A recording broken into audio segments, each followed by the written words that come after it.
কোর্সের নাম কি? Communication engineering. কোর্স কোড 3279 707 হ্যাঁ রিকুইজিট নাই আপাতত। ক্লাস হবে কখন? 3:30 স্টার্ট। ফ্রাইডে আর থার্সডে। আচ্ছা থার্সডে টাইমটা একটু চেঞ্জ করে এটা হচ্ছে 1.5 ঘন্টা টাইম হ্যাঁ 4:30 থেকে 5টা। ওটাও আপনাদের হ্যাঁ অবশ্যই সপ্তাহে 2 দিন ক্লাস। এটা তো আমাদের সপ্তাহে 2 দিন। আচ্ছা আচ্ছা লাগবে না। ঠিক আছে আর কন্টাক্ট ইনফরমেশন তো অলরেডি সবার কাছে আছে তারপরেও কোর্স আউটলাইনে দেয়া আছে আর কোর্স আউটলাইনটা হচ্ছে এতে পাবেন। রেজিস্ট্রেশন হয়ে গেলে কোথায় পোর্টালে পাবেন হ্যাঁ থার্সডে ক্লাস হবে হ্যাঁ চলে আসবে। সপ্তাহে 2টা করে ক্লাস থাকে। ও আচ্ছা আপনারা আসেন না তাই। আমরা ক্যামেরাতে ওটা দেখি চলে আসবে। ভিডিওতে আচ্ছা দেখেন কোর্সের অবজেক্টিভ যদিও আমরা আবার জানবো যে কোর্স পড়ে আমরা কি করব কি শিখবো এই কোর্স পড়ে ঠিক আছে কি সব লিখে রাখিছেন। আচ্ছা বলেন তো কমিউনিকেশন কেন জরুরি বলেন কমিউনিকেশন কেন জরুরি কমিউনিকেশন ছাড়া আমরা কিছুই করতে পারবো না এক্স্যাক্টলি যোগাযোগ ছাড়া কিছুই সম্ভব না তাই না যে কোনো ক্ষেত্রে বলেন না কেন কমিউনিকেশন লাগবে লাগবে তাই তো টাইমিং তাহলে কি এটার ইম্পর্টেন্স হ্যাঁ স্ক্রিন টাইমটা বাড়াতে ফোনটা জ্বলিবে স্ক্রিন টাইমটা 30 মিনিট হয় না তো যে কোনো ক্ষেত্রেই আমরা বলি না কেন কমিউনিকেশন জরুরি তো আমরা যখন আমাদের ডিটেইলস পড়ায় ঢুকবো তখন আমরা পুরোটা আবার দেখব হ্যাঁ এখন আর আমি ওই ডিটেইলসে যাচ্ছি না এরপরে নিচে আছে হচ্ছে কেউ চাইলে একটু পড়ে দেখতে পারেন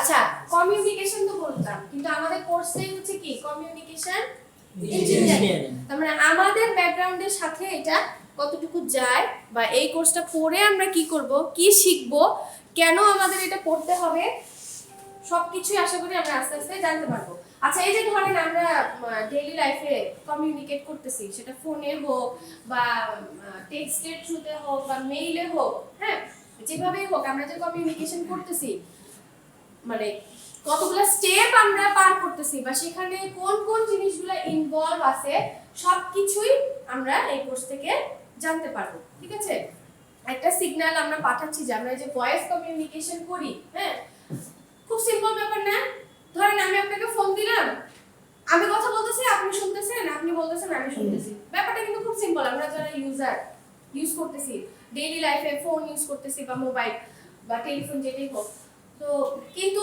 এই যে আমি এখান থেকে কথা বলতেছি আপনার আর আমার ডিসটেন্স ধরেন আমরা আসি দুই জায়গায় এই যে আমরা যে কথা বলতেছি আমাদের ভয়েসটা যে এক প্রান্ত থেকে অন্য প্রান্তে যাচ্ছে হ্যাঁ এটা কিভাবে যাচ্ছে এটাকে আমরা কেউ কখনো কল্পনা করছে যে কিভাবে সাউন্ড তো এটা সাউন্ড ওয়েভ কিভাবে এক জায়গা থেকে আরেক জায়গায় যাচ্ছে এটার পিছনে কি কি জিনিস কাজ করতেছে এগুলা কখনো কেউ জানার চেষ্টা করছে আগে মনে করতাম যে ডিজিটাল যুগ তো এজন্য হচ্ছে আসলে ডিজিটাল কি সেটা তখন তো বোঝা যাচ্ছিল না আচ্ছা সো এই জিনিসগুলো আমরা আমাদের এই কোর্স থেকে জানতে পারবো যে একটা কমিউনিকেশন করার জন্য কমিউনিকেশন আর কমিউনিকেশন ইঞ্জিনিয়ারিং এর মধ্যে পার্থক্য যদি বলি কমিউনিকেশন এই যে আমরা কথা বলতেছি এটাও তো ওয়ান কাইন্ড অফ কমিউনিকেশন তাই না বাট আপনি যদি ইঞ্জিনিয়ারিং এর ফিল্ডে আসেন তাহলে এই কমিউনিকেশনটা করার জন্য আমার কি কি ডিভাইস প্রয়োজন বা কি কি কম্পোনেন্ট আমার এটার সাথে প্রয়োজন একটা কমিউনিকেশন সিস্টেমকে এস্টাবলিশ করার জন্য সবকিছু আমরা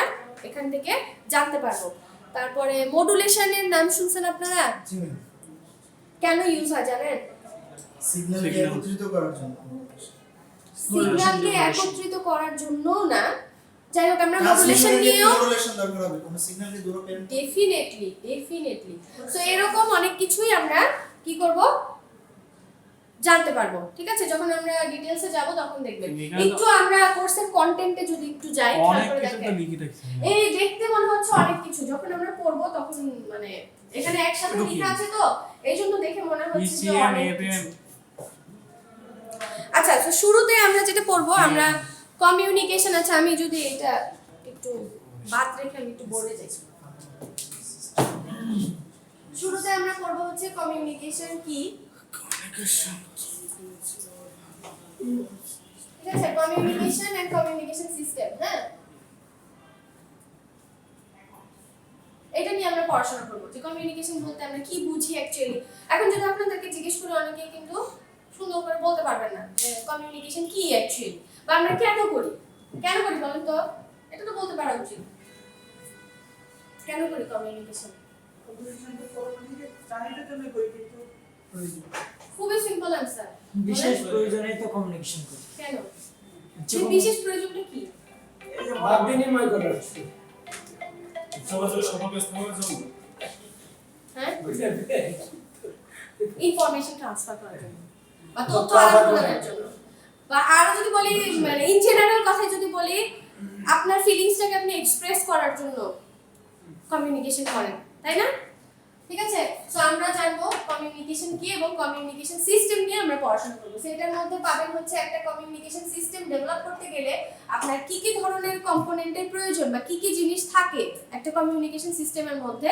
সো একটা ডায়াগ্রাম দিয়ে আমরা এটা ডিটেইলস দেখব যে একটা কমিউনিকেশন সিস্টেমের মধ্যে কোন কোন জিনিস থাকে, সোর্স থাকে, ডেস্টিনেশন থাকে। আচ্ছা, যেটা বলছিলাম, সো আমরা এটার সাথে সাথে আমরা করব হচ্ছে কমিউনিকেশন সিস্টেম নিয়ে। হ্যাঁ, এরপরে আসবে হচ্ছে আমরা কিছু কমিউনিকেশনের কথা বলেন না, রিটেন থিওরিটাই। আচ্ছা, এরপরে আমরা করব হচ্ছে কমিউনিকেশন টাইপস নিয়ে। হ্যাঁ, কি কি রকমের কমিউনিকেশন হতে পারে। আপনারা এই শুনছেন সিমপ্লেক্স, ডুপ্লেক্স, হাফ ডুপ্লেক্স, এগুলোর নাম শুনছেন কখনো? সিঙ্গেল নোট, এজন্য একটু ধরে রাখো। সরি ভাই, আমি আগে বলছি।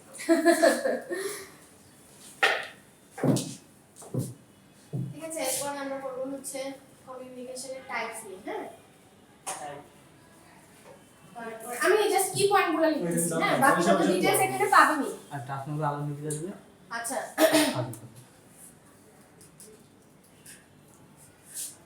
চ্যানেলের নাম শুনছেন, মিডিয়া বা মাধ্যম কমিউনিকেশনের কেন প্রয়োজন বলতে পারবেন? মানে মাধ্যম কেন লাগবে? আমার যে কথা সিগন্যাল দাও ওইখানে পৌঁছে দেওয়ার জন্য মাধ্যম দরকার। এই যে আপনি যখন কথা বললেন আমরা তো সবাই শুনতে পাইলাম, তাই না? কিভাবে শুনতে পাইলাম? বাতাসের তরঙ্গে। এখানে মিডিয়াম হিসেবে কাজ করলো কে?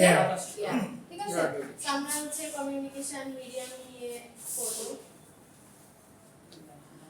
বলতে পারবেন কয় রকমের মিডিয়াম হতে পারে? আইডিয়া আছে? এয়ার হতে পারে, ওয়্যার হতে পারে, অপটিক্যাল ফাইবার, ওয়্যার হতে পারে, ওয়্যারলেস হতে পারে। হ্যাঁ, ওয়্যারলেস কোনটা? এই যে এয়ার বা ইলেকট্রোম্যাগনেটিক ওয়েভের মাধ্যমে যে কমিউনিকেশন গুলো হয়, যেমন এই যে আমরা ফোনে, মোবাইল ফোনে যে কমিউনিকেশনটা করি, এটা হচ্ছে ওয়্যারলেস কমিউনিকেশন, তাই না? আর ওয়্যারের মাধ্যমে যে কমিউনিকেশন গুলো হয় কি কি? টেলিফোনে যে অপটিক্যাল ফাইবার বললেন। সো মিডিয়াম গুলো নিয়ে আমরা একটু পড়বো। তারপরে কিছু হয়তো এখানে মিস যেতে পারে। আচ্ছা, তারপরে কি আছে? তারপরে হচ্ছে আমরা বিভিন্ন ধরনের মডুলেশন টেকনিক নিয়ে পড়াশোনা করব। হ্যাঁ, modulation, PM, CM, modulation techniques নিয়ে পড়াশোনা করব। যেমন মডুলেশন টেকনিক আবার কয় রকমের হতে পারে? Temperature modulation, analogue digital. এবং ডিজিটাল। ঠিক আছে, অ্যানালগ এবং ডিজিটাল এটা দুই ভাগে ভাগ করে আমরা পড়ব। সো অ্যানালগ সিগন্যালের জন্য যে ধরনের মডুলেশন টেকনিক আমরা ইউজ করি সেগুলোকে বলা হয় হচ্ছে অ্যানালগ মডুলেশন। আবার ডিজিটাল সিগন্যালগুলোকে মডুলেট করার জন্য আমরা যেই টেকনিক ইউজ করি তাকে বলা হয় হচ্ছে ডিজিটাল মডুলেশন। সেইখানে বেশ কিছু নাম দিতে পারবেন আপনারা, এই যে am, FM, amplitude modulation, am, তারপর হচ্ছে ফ্রিকোয়েন্সি মডুলেশন, এগুলোর নাম হয়তো আপনারা শুনছেন। হ্যাঁ, সো এএম, এফএম, পিএম, এই মডুলেশন টেকনিকগুলো আমরা শিখবো। আরেকটা জিনিস আছে দেখেন, পালস পোজ মডুলেশন, পিসিএম। এগুলো তো এই মডুলেশন টেকনিকের আন্ডারে কিন্তু আরো অনেক কিছু আছে, আমরা সব লিখলাম না। এই যে পিসিএম আমরা কেন ইউজ করব? আপনারা কখনো যদি ধরেন পালস পোজ মডুলেশন ডিটেইলসে কাজ করছেন কিনা, একটা অ্যানালগ সিগন্যালকে ডিজিটাল সিগন্যাল যদি আমরা কনভার্ট করতে চাই প্রয়োজন পড়ে না? একটা অ্যানালগ সিগন্যালকে আপনি ডিজিটাল কনভার্ট করবেন। হ্যাঁ, তো অ্যানালগ সিগন্যালকে যখন ডিজিটাল আমরা কনভার্ট করব তখন আমাদের এই পিসিএম এর সাহায্য নিতে হবে। অথবা আরেকটা টেকনিক আছে যেটা হচ্ছে পরের পেজে মনে হয় না, এখানেই আছে, এই যে ডিএম, ডেল্টা মডুলেশন। সো একটা অ্যানালগ সিগন্যালকে আমরা যখন ডিজিটাল সিগন্যালে কনভার্ট করি তখন আমরা কার হেল্প নেই? Delta delta modulation. Modulation or PCM. হ্যাঁ, সো এগুলা নিয়ে আমরা ডিটেইলসে পড়বো যে কিভাবে একটা সিগন্যালকে আমরা কনভার্ট করতে পারি। একটা অ্যানালগ সিগন্যাল যদি আমাদের কাছে দেওয়া হয় তাহলে তাকে আমরা কিভাবে ডিজিটালে রিপ্রেজেন্ট করতে পারি, এই টেকনিকগুলো আমরা শিখব। দেন আরেকটা ইম্পর্টেন্ট জিনিস, সেটা হচ্ছে এবার আসি মানে আরো ডিটেইলসে, যে কিছু নাম দেখলেন না, এম, এফএম, পিএম, ওই পাশে আরো আছে ডিজিটাল মডুলেশন টেকনিক, নিচের পেজে দেখবেন এএসকে, এফএসকে, পিএসকে, এগুলো তো ওগুলো হচ্ছে ম্যাথও আছে তো ম্যাম, এগুলো পিসিএম, এমপিএ কিসে আছে? ম্যাথ আছে তো এগুলো। হ্যাঁ আছে, কিছু কিছু আছে। আচ্ছা, যেটা বলছিলাম, কি নাম বলছিলাম, এই যে এম, এফএম, পিএম বা মডুলেশন টেকনিক কেন প্রয়োজন, আগে আমরা এটা জানবো।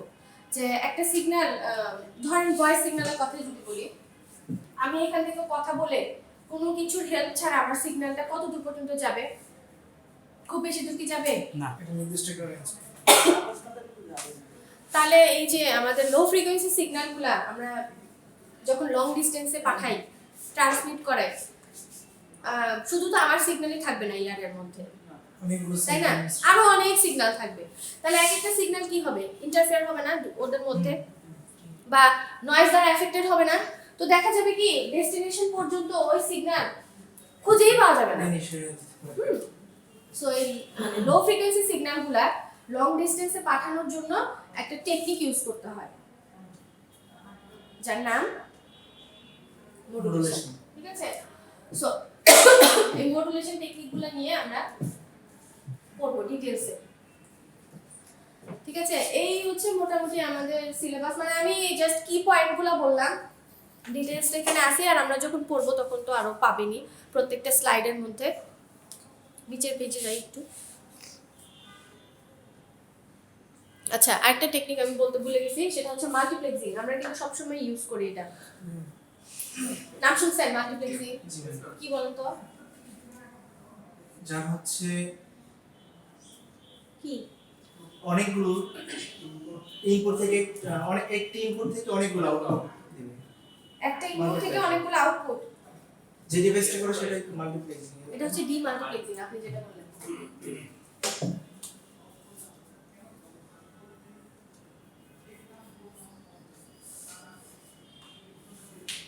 মাল্টিপ্লেক্সিং এন্ড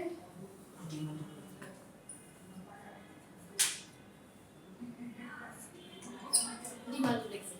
মাল্টিপ্লেক্সিং হচ্ছে ধরেন যে ডিভাইসটা মাল্টিপ্লেক্সিং এর কাজ করবে তাকে বলা হয় হচ্ছে মাস্ক। হ্যাঁ, সো তার হচ্ছে অনেকগুলো ইনপুট থাকবে কিন্তু আউটপুট থাকবে একটা। যে কোনো একটাকে সিলেক্ট করবে না, অনেকগুলো সিগন্যালকে কম্বাইন করে আউটপুট একটা মিডিয়াম দিয়ে সে ট্রান্সফার করবে। একটু বলি, ধরেন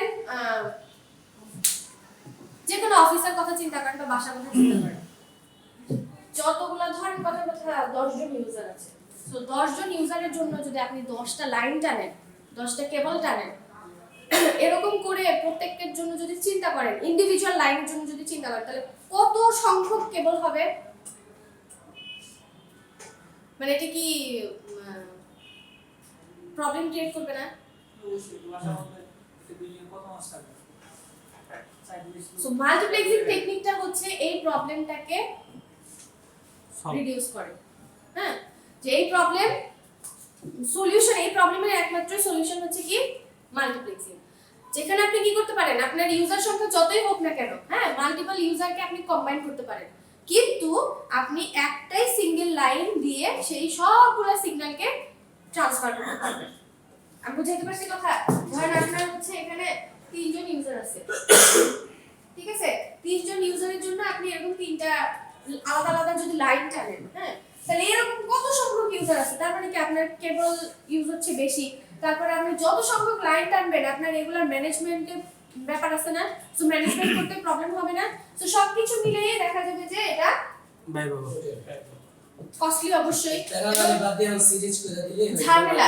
সো আমরা যেটা করতে পারি, আমরা এই 3টা সিগন্যালকে যে কোনো এক জায়গায় আমরা কম্বাইন করি, করে আমার যে একটা লাইন থাকবে, একটা কানেকশন থাকবে, সেই লাইন দিয়ে সবগুলো সিগন্যাল ট্রান্সফার হবে। এই টেকনিকটা কিন্তু আপনারা ইউজ করেন। ওয়াইফাই তো আমরা যদি দিয়ে আমরা চারটা বাসায় দিয়ে আপনি আপনার বাসার মধ্যে যে নেট ইউজ করতেছেন, আপনি কি সবাই আলাদা আলাদা লাইন ইউজ করতেছি? একটা থেকে করি না, বা করি অনেক সময় অফিসে দেখবেন ল্যান্ড কানেকশন থাকে না, হ্যাঁ, কিন্তু ওটারও তো একটা হচ্ছে এটা কি বলে টার্মটা, মানে একটা সুইচ এসেই তো ওই জিনিসটা ডিভাইড হয়ে যাচ্ছে, তাই না?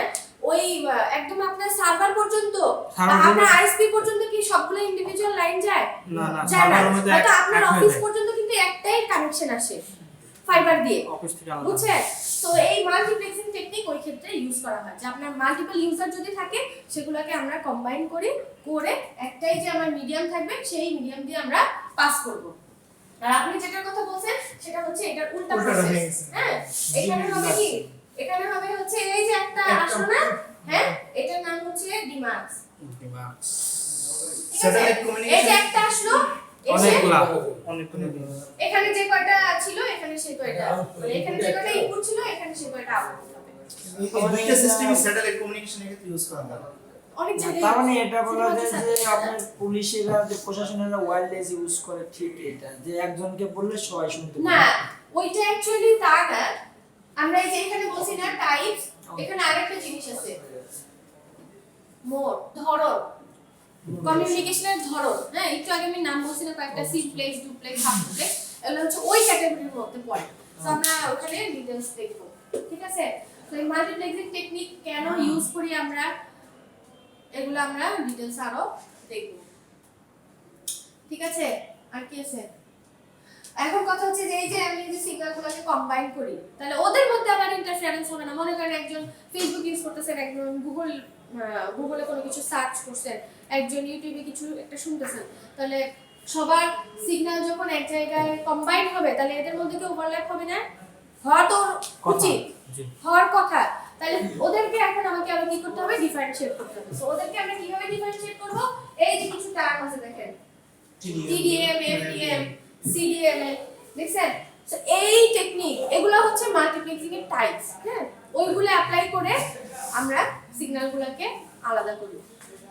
সো মোটামুটি এই ছিল হচ্ছে আমাদের এই কোর্সের সিলেবাস। আস্তে আস্তে আমরা ডিটেইলস আরো দেখব। নিচে জানি একটু ক্লাস হচ্ছে, আমি ছেড়ে দিব, জানি আমি 4:30 ক্লাস। আচ্ছা, একটু উপরে যান। এই কোর্সটা শেষ হলে আমরা কি কি শিখতে পারবো, আপনারা মানে আপনারা কি কি শিখবেন বা কি কি নিয়ে আপনাদের আইডিয়া হবে? ওই যে learn the basic architecture and components of A communication system, মানে কমিউনিকেশন সিস্টেম নিয়ে আপনাদের একটা আইডিয়া হবে এবং কি কি কম্পোনেন্ট আমরা ওখানে ইউজ করি সেভাবে আপনারা ডিজাইন করতে পারবেন। তারপর কি বলা আছে, understand the fundamental principle of communication system and various noise system. নয়েজের টার্মটা আমি মানে মিস করে গেছি, সো নয়েজ নিয়ে আমরা পড়াশোনা করব। তারপরে একটা অ্যানালগ সিগন্যালকে কিভাবে ডিজিটালে কনভার্ট করতে হয়, স্যাম্পলিং এবং কোয়ান্টাইজেশন টেকনিক অ্যাপ্লাই করে এই জিনিসগুলো আমরা শিখবো। ওই যে বললাম পিসিএম এবং ডেল্টা মডুলেশন ইউজ করে। তারপরে হচ্ছে describe and analyse various types of analogue and digital modulation technique. Modulation টেকনিকগুলো খুবই ইম্পর্টেন্ট এবং আমরা ভালো করে পড়ার চেষ্টা করব। তারপর কি বলা আছে, design digital modulation technique and corresponding optimum receiver. So receiver এবং ট্রান্সমিটার নিয়েও আমাদের বেশ কিছু পড়াশোনা আছে। সো ওগুলা পড়লে ইনশাআল্লাহ আপনারা ডিজাইন করতেও পারবেন, ঠিক আছে? আর এই হচ্ছে রেফারেন্স বুক, যখন যেটা থেকে যেটা পড়াবো আমি বলে দেবো, হ্যাঁ? ঠিক আছে? হ্যাঁ, না 5টা বই লাগবে না, এটা জাস্ট দেওয়ার জন্য দেয়া, যেটা পড়াবো সেটা আমি বলে দিব, হ্যাঁ? ঠিক আছে, তাহলে এই পর্যন্ত। নেক্সট ক্লাস থেকে আমরা শুরু করব, হ্যাঁ? অবশ্যই।